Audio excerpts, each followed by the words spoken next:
Hello everyone, my name is Evgeniy Petrov and I'm a software developer at monitoring department at Free. I was responsible for migration from Nagios to Zabbix. It took about a year. We have, I guess, medium installation of Zabbix at i3. We have 400 Linux servers, about 60 Windows servers. What I think distinguishes Zabbix at i3 is that most servers are quite unique. If you have something that can be deployed, it probably is deployed on one of those servers and in versions of the software that is installed.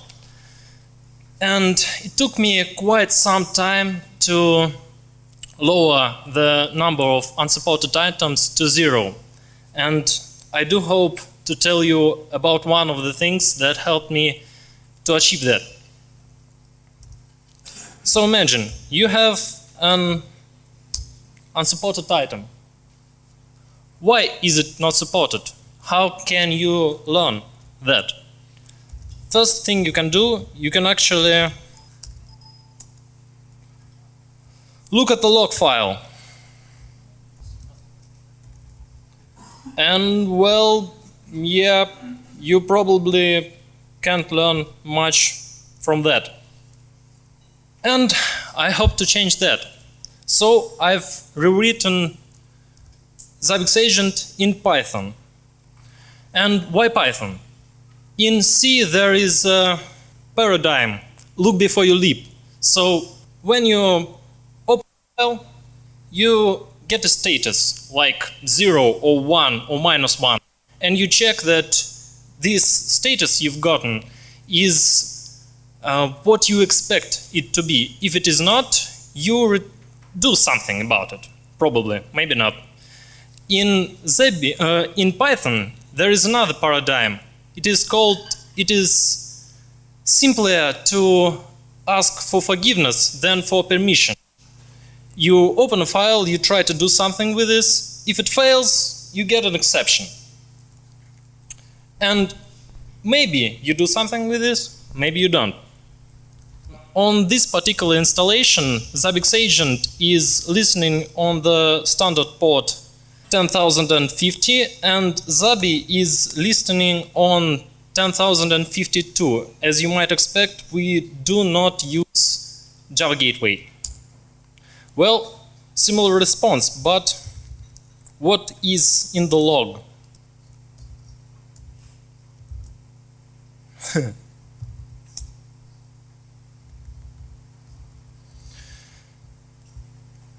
As you can see, an unhandled exception was raised while calling the function that is responsible for the key VFS FS size, and it was logged.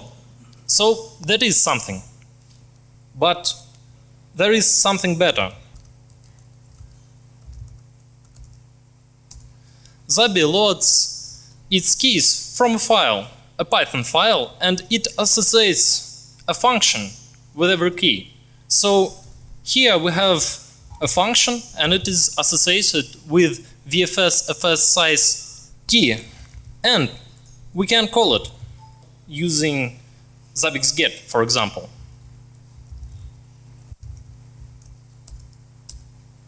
As you see here, this exception is not intercepted by Zabby, and we can get the stack trace and look where it is actually situated, and we can open this exact file because it is on the local host and look at the source code. And what is different here from Zabbix agent is that Zabbix agent is written in C, and I'd like to ask you, how many of you are reading C during your usual office hours? And how many of you are reading or writing in a scripting language during your office hours? That's what I thought. And arguably, scripting languages are a bit easier to understand, as there is no memory management and less system calls, etc., etc.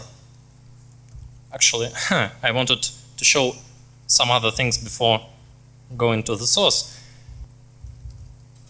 You see, there is additional information stored with every function in Python. It can be stored. It is documentation.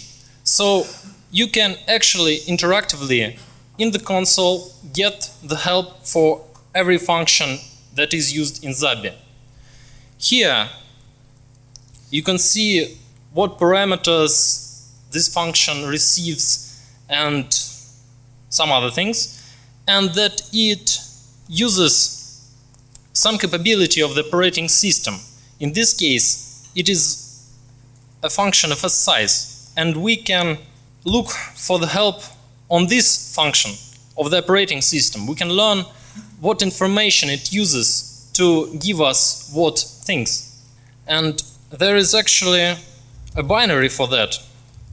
Well, not a binary, a script. What it actually does, it imports some things and not much more.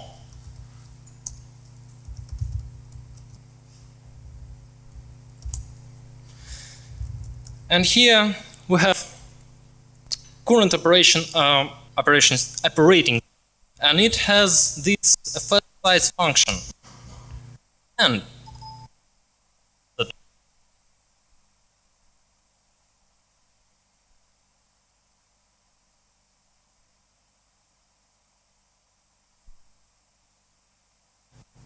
here we are using first system call to retrieve information about the file system. And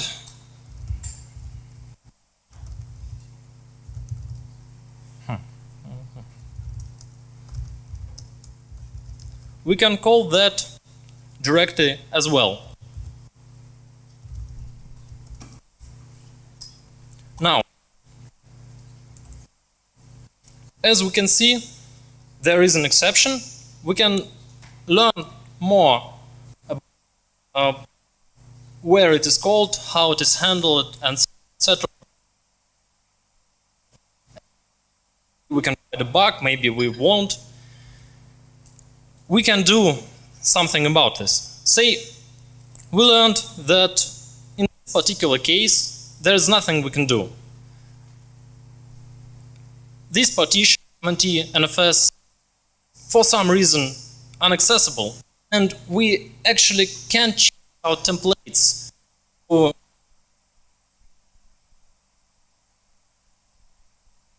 item on this particular host, or we don't want to for some reason. Maybe it will be a problem, maybe it will be fixed later. So what can we do? We can actually write an override for that. In Zabbix agent user parameters, if you define a user parameter with the same key twice, the Zabbix agent doesn't start. This is not what Zabby does, and there are actually a very helpful thing called overrides. You see, the items are loaded from each file in lexicographical order. So first standard items are loaded, next items that start with the 20, etc., etc., and then we go to overrides. I would like to do a first demonstration of, I just like here.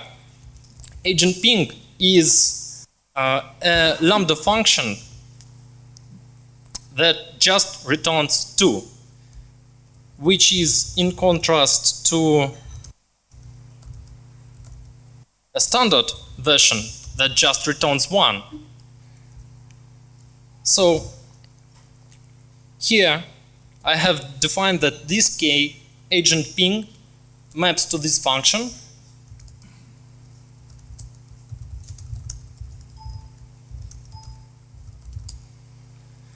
I've reloaded the configuration.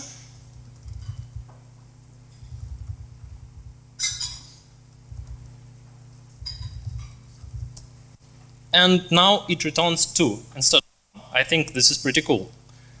So, what about VFS size? Guess we want that this particular key, MNT NFS, returns 0 for indication of VFS size. We can actually write a function that will return 0 for every invocation with this key, and it will use the normal function for every other call.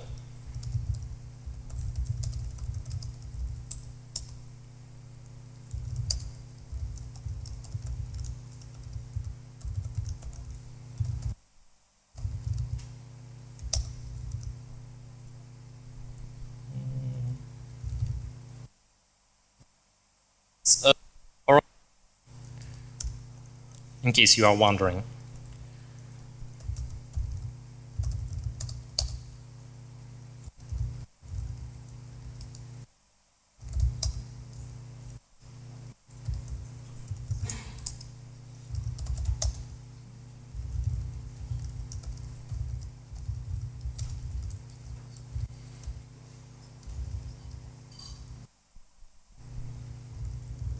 So I am going to associate the usual VFS size key with this new function.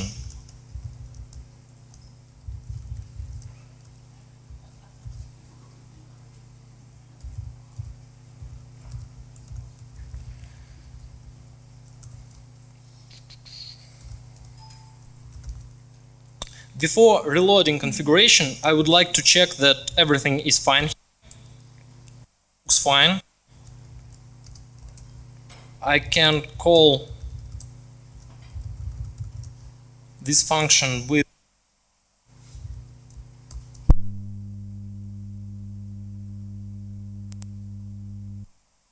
something else. It works as usually. So now we can again reload configuration and receive the desired result. So this is a trivial example. Of course, MNT NFS here is not mounted. It actually never existed on this particular server. There are other situations that have arisen, and recently also, that were easily fixed using overrides. Here I have my Puppet configuration for Zabby. There are some overrides, some user parameters. There are quite a lot of them. And for example, most of our servers are using swap partitions, but in not many cases, administrators use swap files. And Zabby originally, when it was deployed, did not expect swap files. So, what have I done?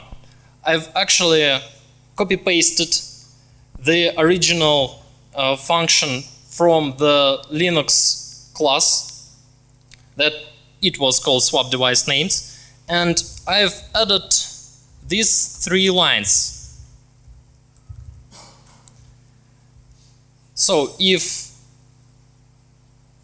a swap is not a partition, it is not used in calculations. It is not actually a swap device name if it is a file. And here I am monkey patching the Linux class to use this particular function.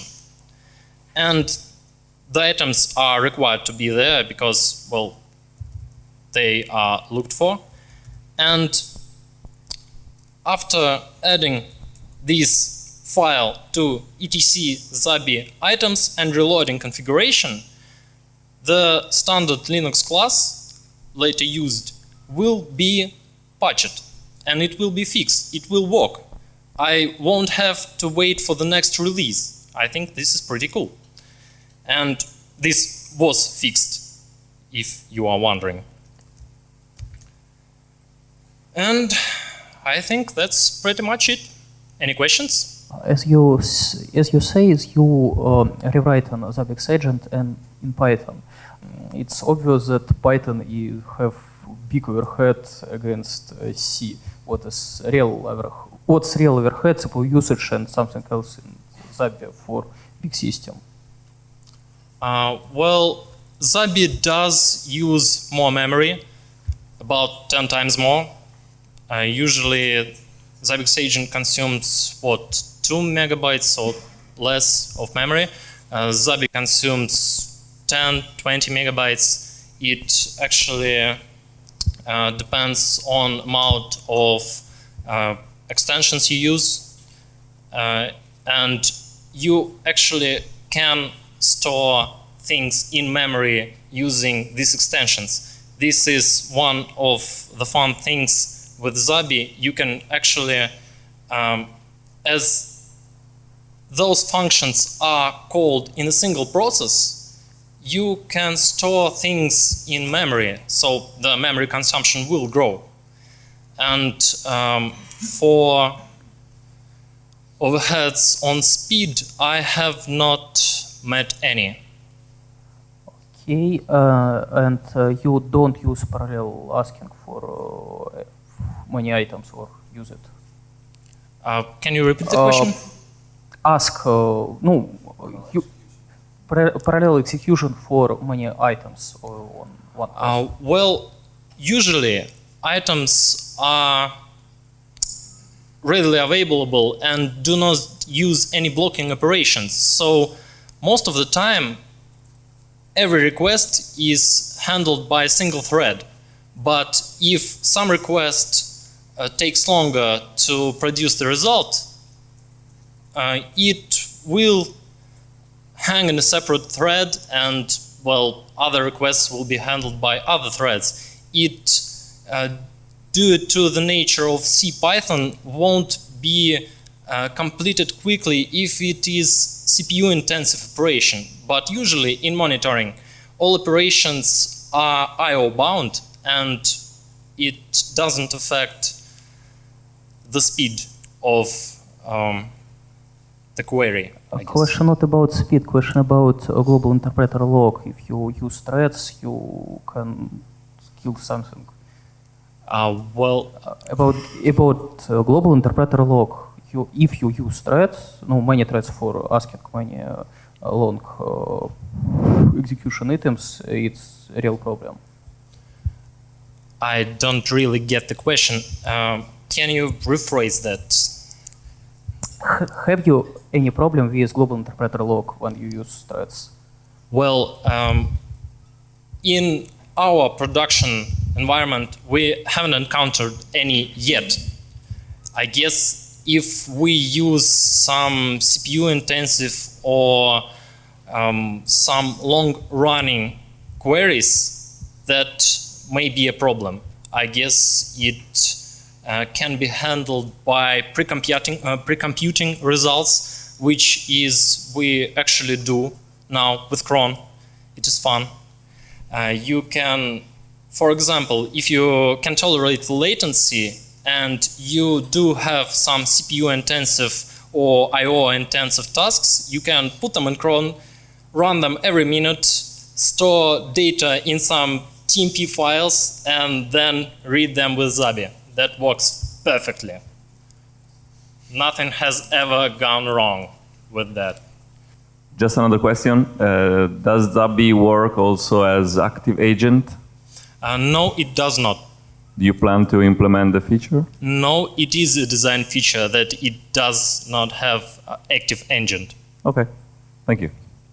Oh, and in case if anyone wondering how do we monitor logs with Zabby as it doesn't have active agent, I have written another daemon that actually does that. It tails logs and it stores the time of the last occurrence of a regular expression, and you can by TCP ask it when have you last seen in that log file that exception, and it will tell you a timestamp, and the triggers are built with the, I guess, now function.